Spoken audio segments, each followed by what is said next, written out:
Okay, so today we're going to be looking at relative extrema part 2. So this is an extension of what we've done previously on finding the fact that our relative extrema are where the derivative is set equal to 0. So today what we're going to be doing is we're going to be using our technology, our TRD4s, to assist us in finding some of these extrema in extreme cases. Some of them we won't need to actually use the graph, but we're still going to practice the sketch aspect of it. Where some of them, the only way that we're going to be able to find them is by looking at the graph and saying, hey, maybe I can plug in these values. So let's go ahead and let's get started on number 1. So to get started, we're going to try and graph this, and we're only doing it over a certain interval. So I'm not doing it over the entire graph, just over part of it. So when I look at this, I'm going to be dealing with the graph from 1 to 4. So let's take a look at, actually, I think I might have zoomed in a little preemptively here, but okay. So we're going to be plugging in our equation, which is 3 over x minus 1. So 3 divided by x minus 1. And we're going to graph this, but I only want it from 1 to 4. So I'm going to go ahead and set my window from 1 to 4 and see what my graph looks like.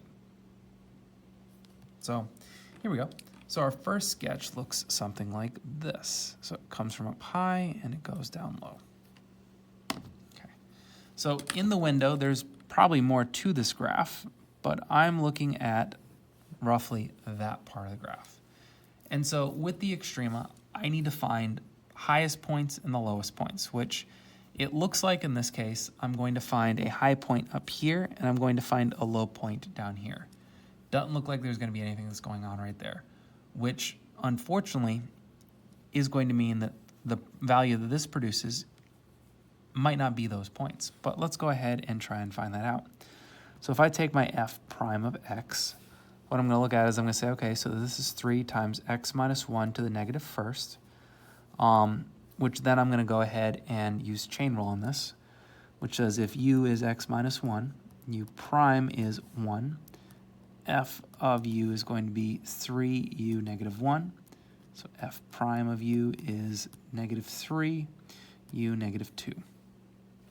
So I'm going to plug that in and multiply it times a 1. So really I'm just plugging back in my original value. So f prime of x is going to be negative 3 over x minus 1 squared. So normally I'd be setting this equal to 0 and trying to figure out where that would work. And you'll see why that wouldn't produce a value on this spectrum nor any other spectrum, because negative 3 divided by whatever will never actually equal 0.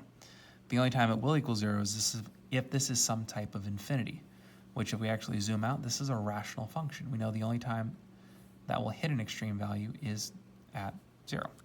So let's go ahead and let's plug in our values. Let's plug in this case, I'm going to separate this into 2. I'm going to plug in my f prime of, let's do this in, let's say, purple. So I'm going to plug in my 1. And over here, I'm going to plug in my 4 and see what my values that I'm going to get are, because that's what I'm expecting for. So negative 3 over, let's see, 1 minus 1 squared. And I come over here to 4. I'm going to say this is negative 3 over 4 minus 1 squared. And so I run into a problem right here because I notice this is going to be negative 3 over 0. So this does not exist. So my relative extrema can't exist here because I have an asymptote at this point. 1 cannot be plugged into this function because I'll have the denominator equal to 0 in the original function and in the derivative. If I try 4, I get a more valuable answer. So let's see, that would be 3 squared, so this would be negative 3 over 9. So my f prime of 4 is going to be negative 1/3.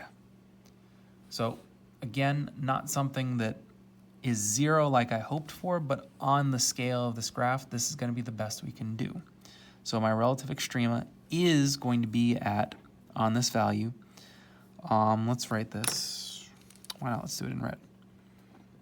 Is going to be at 4, comma, what actually would be the value at 4? Let's see, 3 over 4 minus 1 would be 3 over 3. It's going to be at 4, comma 1. how did we get that 1? Well, we just went ahead and we plugged it back into the equation. I came over here and I said, let's do this. Yeah, why not? Let's do this in a pencil.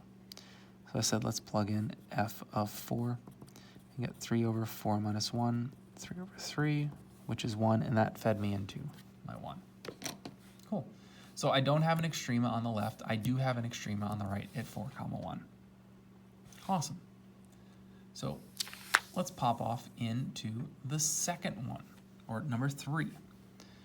So number 3, same process. I have a scale from 0 to 2. I'm not looking at the whole graph, just over part of the graph. So what we're going to do is we're going to break this back out so we can get a good sketch, and it's the square root of 1 plus x cubed. So let's come back in here. So we have the square root of 1 minus x to the power of 3. And we're not doing it over the whole thing, just from 0 to 2. So from 0 to 2, I want to see what's going on this graph. And so this graph is really tight. That doesn't really help me very much. So let's change the window to, how about, let's say -1, because it didn't go down very far. Maybe 2. Okay, so I see the graph curves down and then stops. So I'm going to test out the point right here and the point right here. My 2 relative extrema are going to be on the endpoints.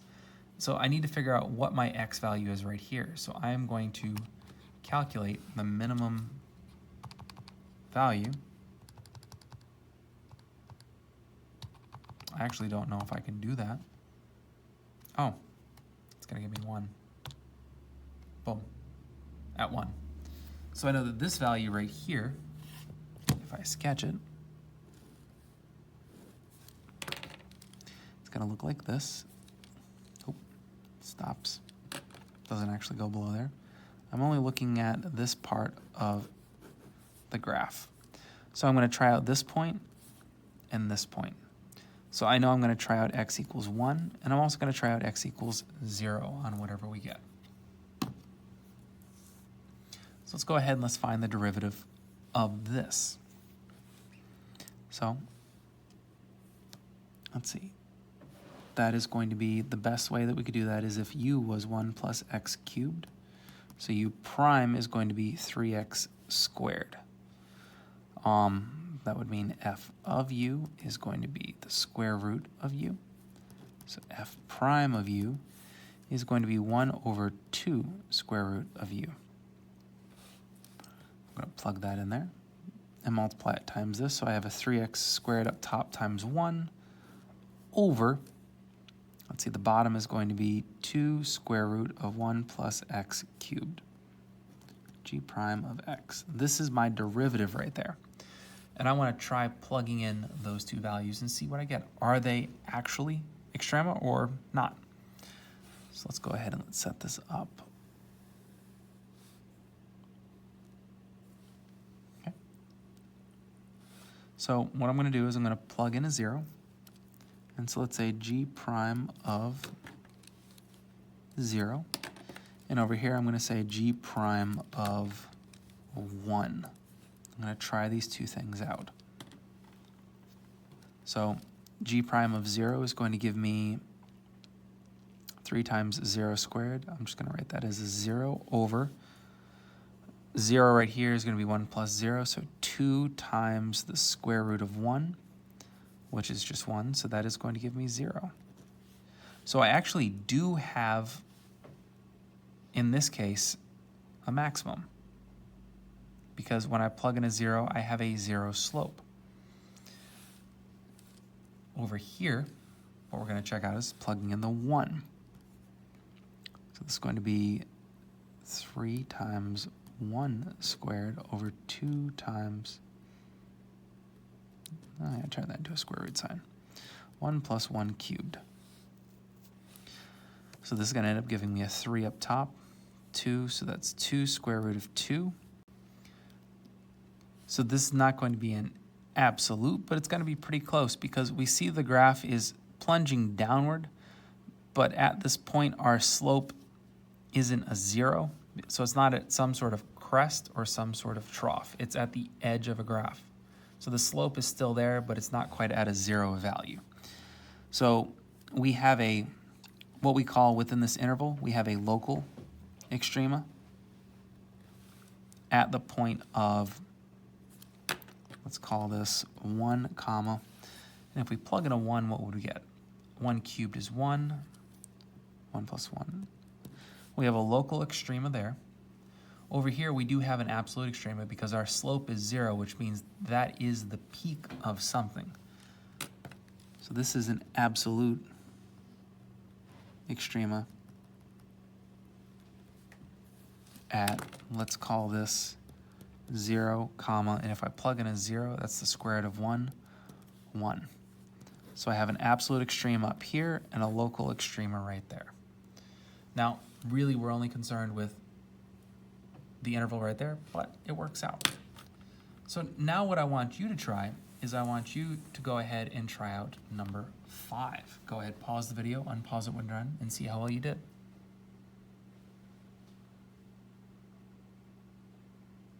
So this one was a little bit dirtier, wasn't it? We had what looks like we had a product rule and 2 chain rules substituted in. So if you've worked this on your own, you might have a little more written down here than you might typically put. So let's take a quick look at the sketch of this graph. So number 5, let's go ahead and plug this in. Okay, so we have square root of x plus 4. Pop that in. So we have the square root of x plus 4, and then we're multiplying that times e to the power of x squared divided by 10. So times e to the power of x squared divided by 10. Cool. And we're going to take a look at the window from -2 to 2. So from -2 to 2, I don't know what this is going to look like, so let's just set 10 to 10 and see what the graph looks like. So again, this is a relatively flat graph, so I'm going to go ahead and I'm going to zoom in on that part of the graph. So let's say from 0 to maybe 5. So minimum y of 0, let's go up to 5.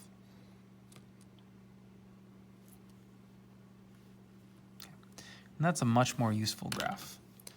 What we see is the graph actually dips down a little bit and then curves up. And when we're looking at the window right here, I see the fact that what looks like an extrema here, here, and somewhere in this region. Now I know the local extrema is going to be the one on the right, so I'm going to be taking a look at x equals 2. The one that I can't quite figure out is going to be this one. So I can use the graph to kind of estimate what the minimum point is. So second, calculate. Let's find a minimum. Pause while we find it. Let's see, that looks like a good left bound, good right bound. I'm going to go to the edge of this straight line and then guess. I'm going to guess right in the middle. Cool. So I know I'm going to try out x equals 2. I'm also going to try out x equals negative 7.77 something. And we'll actually see how we come up with this. Not 7 points, it's 0.77 something. Let's fix that. 7.75. There we go. Kind of fixed. We'll call that good. So let's go ahead and see if we can't figure out if we can find something similar to that value right there. So the first thing we notice is we have a uv. So my u is the square root of x plus 4, and to find my u prime, I'm going to have to come over here and do a sub. Let's call this my a sub, which my a sub, if u was x plus 4, u prime is 1. That would mean my f of u is going to be the square root of u. So f prime of u is 1 over 2 square root of u. So this is going to be 1 over 2 square root of x plus 4.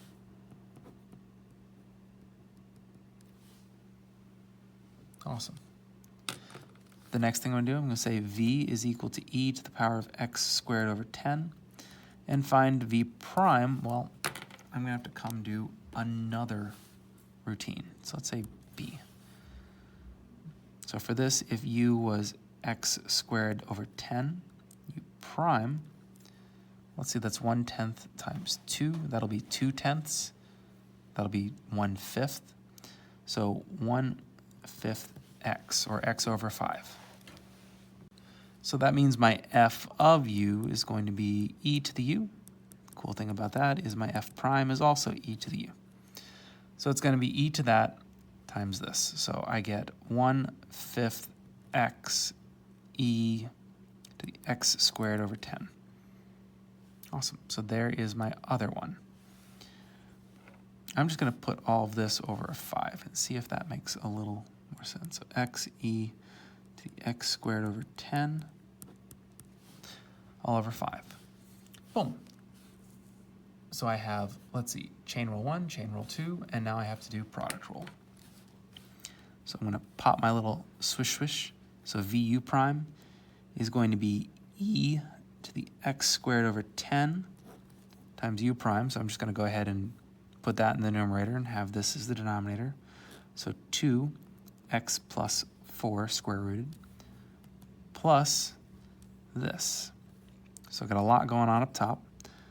I have a square root of x plus 4. I have an x. I have an e to the x squared over 10. And the bottom I have a 5. And so this f prime of x is my derivative.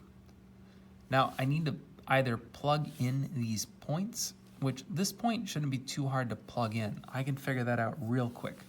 The problem is I don't actually have a whole value right here, so I don't know the numerical equivalent of this, which means I'm gonna take a shot and see if I can't figure out, can I solve this?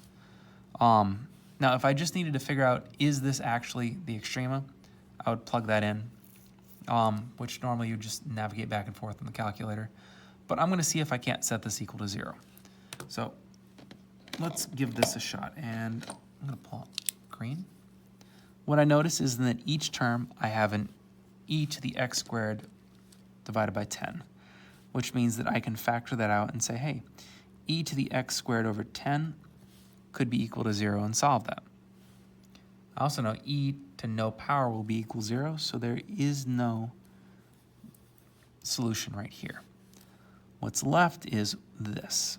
So 1 over 2 square root of x plus 4 plus the square root of x plus 4 times x over 5 is equal to 0.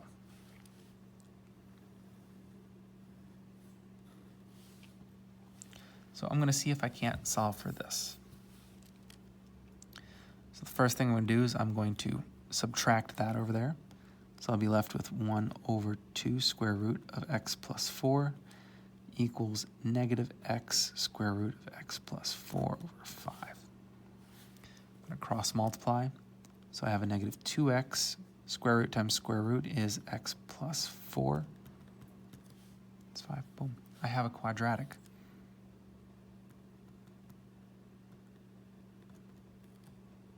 Subtract that, minus 5 is equal to 0. Not bad. I can plug this into the quadratic formula and I'll get my 2 points. I'm hoping that one of them is that. So let's see, x equals negative b plus or minus square root of b squared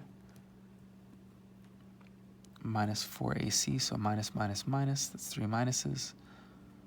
4 times 10 is 40 all over 2a, so negative 4. So this gives me x is equal to, let's get this up just a little bit, 8 plus or minus the square root of 24 over negative 4. And so if I trial that out, let's take that value and plug that in. So let's see, 8 plus the square root of 24 divided by 4. And I get x equals 3.22 something. And for my next one,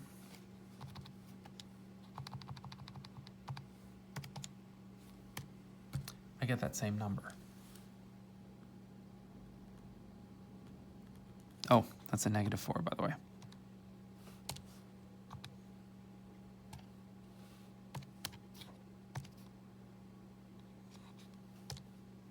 Boom. So negative and negative. So I do know that this is confirmed. I have that, and if I plug that in, I would find my absolute extrema at this point. So what we know is that, what did we say? That was 8 minus. So I do have an absolute extrema at 8 minus, and my relative extrema is right here. Now, just because we were in a room, I'm not actually going to plug that in and test that point out. But this is absolute, and this is relative. Within the window, we have one there. Across the entire graph, we have one right there. Awesome. So that brings us to a few on the back that we're going to use the same technique on. So a little bit of an easier example right here on number 7. Let's zoom out, get the whole thing in there. Is we want to find the absolute extrema on this interval. So from 0 to 6, I want to find where that intercepts. So now that you've seen a few hard ones, go ahead and pause the video, see if you can't get a good shot at this just by numerically proving it without assistance from the graph. Unpause the video when you're done and see how well you did. Okay, so let's take a shot at number 7. So we have 2x squared minus 8x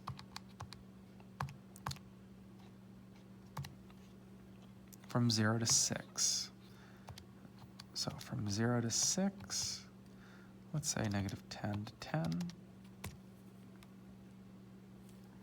Cool. So what we're looking at is we're looking at something. So I should be finding 2 points. One here, an absolute and a relative.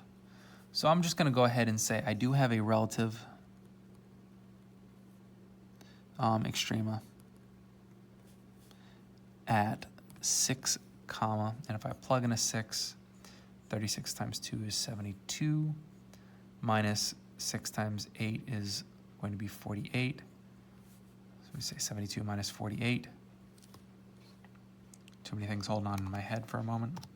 72 minus 48, we get 24. We do have a relative extrema right there. To find the absolute, all we do is we say, hey, f prime of x is equal to 4x minus 8. Set that equal to 0 and solve. So 4x equals 8, x equals 2.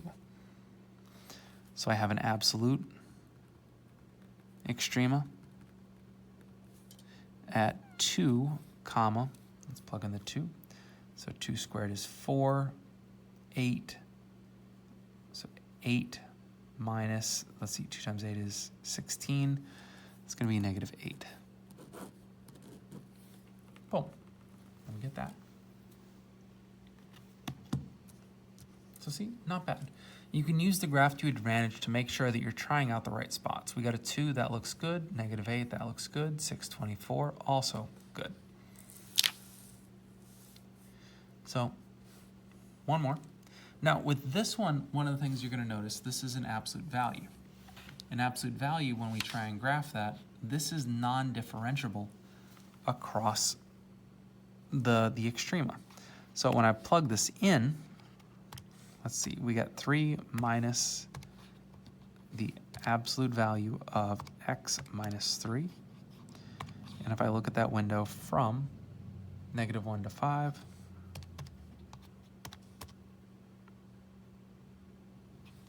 let's zoom in a little bit closer. Let's say -2 to 5. There we go.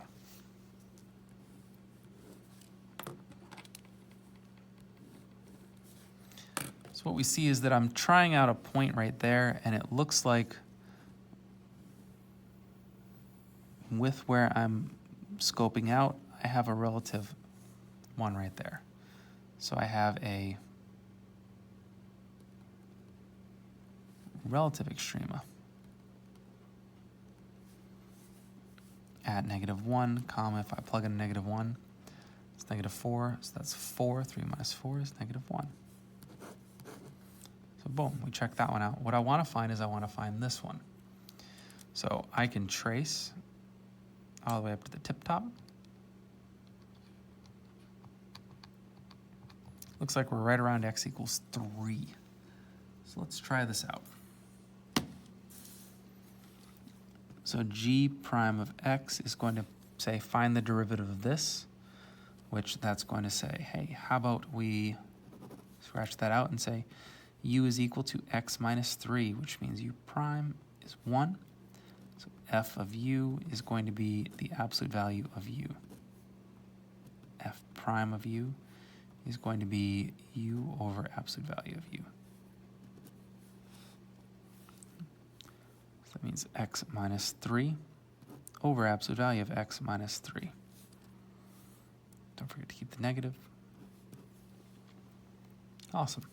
So there's my g of x. And I want to set that equal to 0. Now it's going to be a point, so we might run into some problems here. If I set this equal to 0,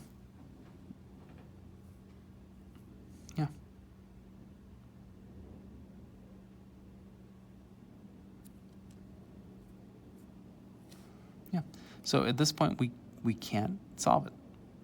The best we can do is say, okay, let's multiply both sides by the absolute value of x minus 3, which will give us a negative x minus 3 equals 0. So negative x plus 3, negative x is negative 3, and x equals 3. Oh, so it did give us a point right there.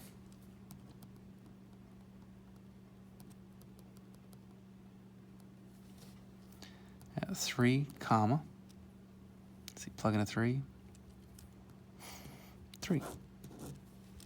Awesome. So now that you've seen several examples, again, what I want you to do is I want you to pause the video, try out number 11, unpause it when you're done, and see how well you did.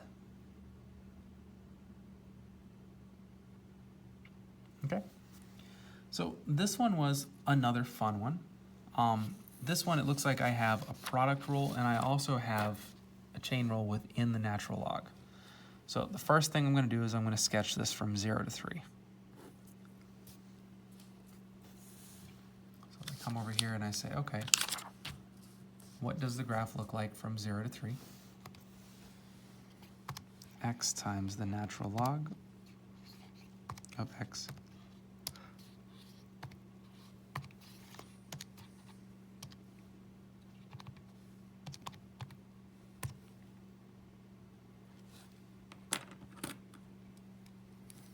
I gotta zoom out just a little bit. Let's make that a 7.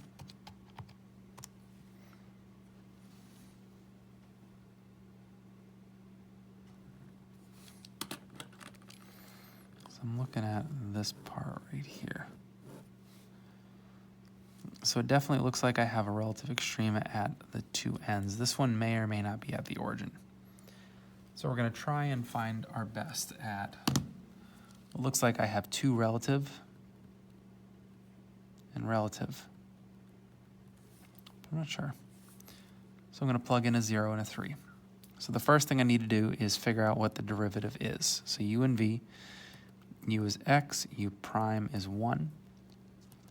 V is the natural log of x plus 3. V prime is, oh, hold on. Let's come do a subroutine. So the natural log of u is my f of u, which means f prime of u is going to be 1 over u. And u was x plus 3. So it is 1 over x plus 3.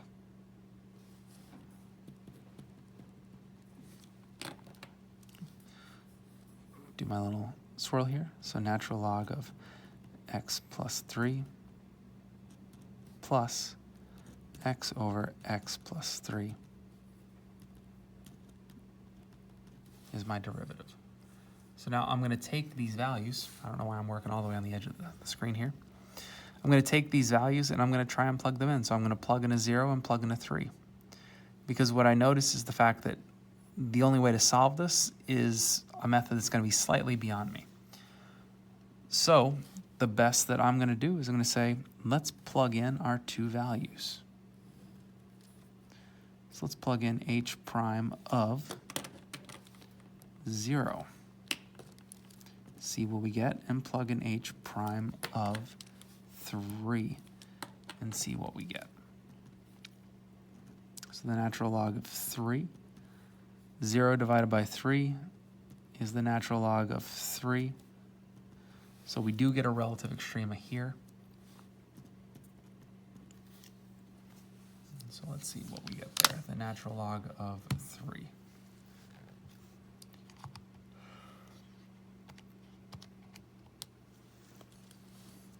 .098. It's not absolute, it's just relative. So the natural log of, let's see, 3 plus 3 is 6. So 6 over 6 plus 3 is 9. So 6/9 or 2/3. So the natural log of 6 plus 2/3. We get h prime of 3 is 2.458. So we know neither one of these are absolute, but they do have relatives. We have one here and one here, the minimum, the maximum. So 0, comma, and 3, comma. Let's go ahead and plug those into our original equations. So 0 times the natural log of, the natural log of 0 plus 3 is 0. So that is at the origin. And then if I do the same thing with a 3,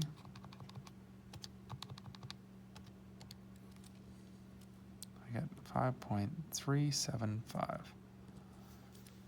Boom. And so I have two relative extremas, one at 0, 0, and one at 5.375. And hopefully that is more than enough to satisfy your questions and finding relative extrema. There you go.